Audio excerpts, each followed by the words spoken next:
নমস্কাৰ। মোৰ এটি স্বৰচিত কবিতা আবৃত্তি কৰিবলৈ লৈছোঁ। কবিতাৰ শিৰোনামা অশ্ৰুলোটক।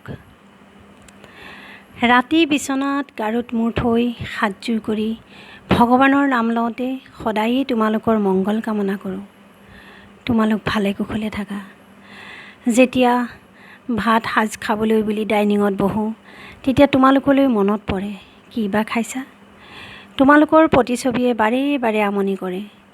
ইমান দূৰৈত থাকি তোমালোকৰ সুখ দুখৰ সমভাগী হ'ব নোৱাৰোঁ। কেতিয়াবা মন যায় চৰাই হ'বলৈ, উৰি যায় দিনটোত এবাৰ হ'লেও তোমালোকক চাই আহিবলৈ। সৰুতে মৰমেৰে বোলাই দিয়া সেই হাতৰ পৰশত টোপনি যাবলৈ। ভাগৰুৱা শৰীৰটোৱে কেতিয়াবা তোমালোকৰ কোলাত জিৰণি ল'বলৈ বিচাৰি হাহাকাৰ কৰে। তোমালোকৰ পৰা পোৱা মৰম চেনেহ আশীৰ্বাদ হৃদয়ৰ মাজত লৈ জীৱনৰ প্ৰতিটো ক্ষণ প্ৰতিটো পল হাঁহি ৰং ধেমালিৰ মাজেৰে অতিবাহিত কৰি আহিছোঁ। তথাপিও কিয় জানো তোমালোকলৈ মনত পৰিলে এক অবুজ বেদনাই বুকুখন কঁপাই তোলে। মাজে মাজে নাজানো সেয়া চাগে তোমালোকৰ প্ৰতি থকা মোৰ মৰম ভালপোৱা শ্ৰদ্ধাৰ আৱেগ অনুভূতিবোৰ অশ্ৰুলোটক হৈ দুচকুৰে নিগৰি বৈ আহে।